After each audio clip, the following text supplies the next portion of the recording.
G'day Spurs fans, Paul the Hotspur hippie here, the only psychedelic soccer show on the internet, and here I am, beautiful spot. I'm going to have a sit down now. I'll just move to one side so I can take a thumbnail. There we go. I don't know what those animals have done in there, those crimes against humanity, but they ain't getting out. Those meerkats, those snakes, those giraffes, those polar bears. They got polar bears probably, I don't know. God, what a species we are. Anyway, looks like Arsenal did the number on Sheffield United last night. But just like the old tree in the forest, if Arsenal win 5-0, but they're still behind us, did it really happen? I don't know, was it worth it, Arsenal? You might as well just give up now. One man who I think is giving up, Mikel Arteta. Saw an article with him and he was talking about he wants a few rule changes. He wants a few rule changes in football in the Premier League. He says not enough substitutes. He wants 10 substitutes and he wants squads bigger than 25 people. And then he's going on about, oh, we're playing a lot of football and if the standards raising and all that rubbish. I mean, that's what you want, isn't it? That's what you want. You want the big teams to be able to even walk over the whole thing easier by having bigger squads and more subs. I mean, what a joke. It's a team game, mate. It's a team game. It was best when it was just 11 v 11. Okay, maybe a couple of substitutes just in case you were playing against Kevin Muscat or something like that. But I mean, the way he's talking about football, he wants to make it more like American football, doesn't he? So that it's, oh, they're on the attack, let's just bring on a load of defenders and thugs. Oh, we're on the attack, let's bring on some gazelles and people of skill. He's talking like a loser. Talking like a loser. He's raving around like a madman on the pitch, losing his cool. Well, I mean, you've got to have some cool to lose it in the first place, don't you? I don't think he's got any cool. Whereas Ange Postecoglou, his childhood hero was Arthur Fonzarelli, the Fonz. He from Abbey days. I think Arteta's a bit younger, but I reckon if he was the similar vintage, his hero would be Blakey. I'll get you, Butler. From on the buses, a stickler for rules and regulations and bending them to his own way, because that's what people who like rules and regulations do. They ignore them half the time. Now, on to Ange. I was speaking to Ellie about this, and it's something I've been thinking. I think Ange is just dropping subtle hints to us, the fans, to get excited. Now, whenever he talks about what he's doing at the club, he often says, he often highlights that what he's trying to do, he's trying to create an environment at Tottenham Hotspur Football Club, by far the greatest team the world has ever seen, that will allow players to just play, enjoy themselves, whatever they need to be better.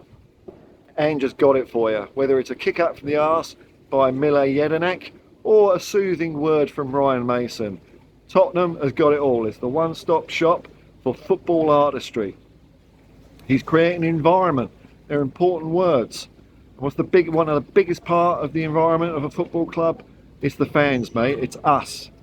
It's us. Bill Nicholson said it years ago. Without fans, there'd be no professional football. So it's best we play the football that they want to see and have a lot of them, paraphrasing, or do what we want to do and have nothing. Now that environment, that's down to us. And I don't know if you've ever tried to do something in your life. Okay, 3 horns, that's all right. If you hear 5, that means I've no idea what you're doing. And whenever I hear 5 horns on the harbour, I always have a look, see if something interesting's happening. I think 3 means I'm reversing. What was I on about? Yeah, the environment that the fans create. Now, if you've ever tried to do something in your life or said you're going to try and do something, you're going to have people saying that you can't do it. And that can be good motivation. You know, you can do it, you can use it despite it. I mean, it's often better to tread your own path in life, but you know, whatever gets you over the line, gets you over the line. But I don't know if you've ever had someone just believe in you, you know, just with a word. It makes a hell of a difference. It puts wind in your sails. And even though Ange isn't telling the fans how to think or what to do, he's dropping hints. He said it again about dreaming. The dream lasts until you wake up, because he knows, and I've seen it. And I've seen what he's done, and it's not just what he's done at Celtic. It's what other great teams have. They have that belief from the fans, man. And you know, if we're expecting the footballers to take risks out on the pitch, I know I am. That's the kind of football I like. Accept the consequences if it doesn't work, because it's the only way you're going to get better, improve. I think maybe it's the time we start taking a few kind of emotional, low impact, low consequence risks as far as how we believe in the team. And I believe we can bloody well win the league. We're the best place. We're playing the best football. And I'm seeing it in the fans already, actually. I'm not saying fans aren't like this, but the more the merrier, The train has left the station, but there's always room for as many Spurs fans to get on board as you like. When that team's running out, and there's a whole crowd full of people that just believe we're going to win. They believe we're going to do it. That's going to lift them. It's going to lift them. I know it shouldn't, and I've heard professional footballers talk about this. I've heard Steve Perriman say this. The fans cheering, he says it shouldn't. I think he was asked, does it make a difference? And he said it shouldn't. That was his answer, meaning it does. And it shouldn't if you're a professional, but we're all human beings, we're not robots. And like Arteta, I'll get you Butler, I'll get you Ange Postecoglou. That's who you got in the other corner. And not just that, but when there's people like me online or whatever, I don't think I really affect anything or directly. But we've got fans watching us. We've got Tottenham Hotspur junkies. I mean, I'm one of them. I'm a dealer. I'm a dealer to you lot. People are ravenous for Spurs news and Spurs chat, and I think I see what I'm doing as something useful. I suppose it's entertaining. I hope it lifts people's spirits and reminds people a bit about the joy of football. And if that carries through somehow, through the chain of command to someone who's actually going to a game and they smile with an eighth of an inch bigger smile, then I've done my work. And I think it's, what's the downside? What's the downside of jumping in the pool of delusion? Okay, well, we might not win the league. The season might fall to bits. Okay, well, I'll be annoyed then anyway, or disappointed, or maybe I won't, because we're doing so much better than I thought. I'm not setting my bar up to here. We must win the Premier League, or I'm not going to be happy. It's just like, well, that's the way it's looking at the moment, which is great. And if that don't work out, whatever happens is probably going to be pretty good as well anyway, because I think we're destined for great things more next year. But I think Ange is ahead of the programme that a bit. So that's just my thoughts on it. I'm not saying people should bit like Ange, really. I suppose I'm not going to tell anyone what they should and shouldn't feel or say or whatever. There's room for a bit of criticism in the way Spurs are. But I'm a simple bloke. I am a simple bloke. I am an idiot. I don't know what I'm talking about. I just go by what I feel like. I think that's important to me. I don't care about facts. Facts can be twisted. It's all about your own life experience. And I know for myself that, if I find a reason to be happy, I'll just take it. And tomorrow is tomorrow. Now we'll see how the other lot do. Man City is it tonight, tomorrow morning, whenever it is. Derby game, Manchester United in a bit of disarray, but it's a derby game, I suppose. I don't know if the Manchester derby has that reputation. Some derbies, they say form goes out the window. Yeah, I'm not sure if that's necessarily true or not a lot of the time, but anything can happen. And we're at the top looking down. And hopefully as the season goes on, we'll start to see teams making mistakes. Hopefully it won't be us making the mistakes. Doesn't look like it so far.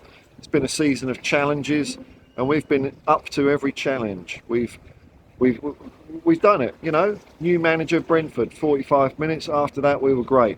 Manchester United, first big home game. Big deal. Maybe we were the start of Manchester United's rot for the season. Who knows? Then Luton down to 10 men, things like this. Teams thinking that they can beat Ange and his football philosophy by just parking the bus. We're showing that isn't working because we've got Sonny. We've got Sonny. You give him the ball in the box, he just runs about a bit, bends one into the top corner, so that isn't going to work. Got a few days, we've got quite a nice rest now. We've got a nice rest at the top of the table until next week's fixtures start. And then we face Chelsea, who look like they're in all sorts of trouble at the moment. As usual, I'm just hearing the same old rubbish, man.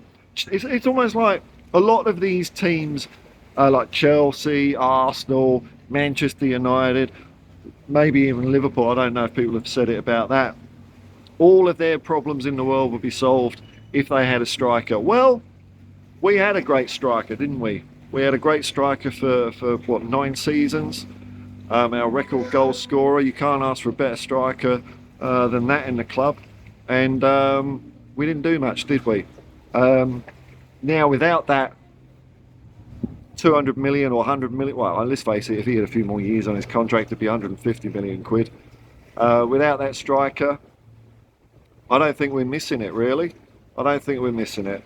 We're showing, I think obviously we would be better with Harry Kane, I know, but we're still showing, Harry Kane aside, that the importance of football is team. It's a team game. You see our team spirit.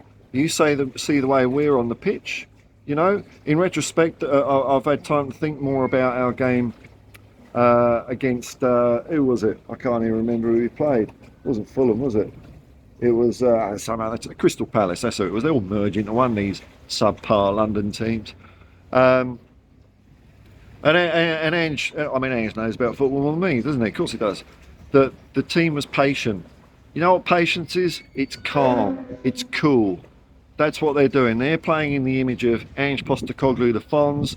Arsenal are running around like their heads are on fire because he's shouting and raving and saying he wants more subs. He wants more subs. Is that because you want 10 goalkeepers in your side, Mikel? Is that it? You just want a different keeper every day of the week? Dear oh dear. Anyway, onwards and upwards for Ange Postecoglou and his mighty blue and white army. I'll see you later, folks. Peace and love, man. Peace and love. Come on, you Spurs.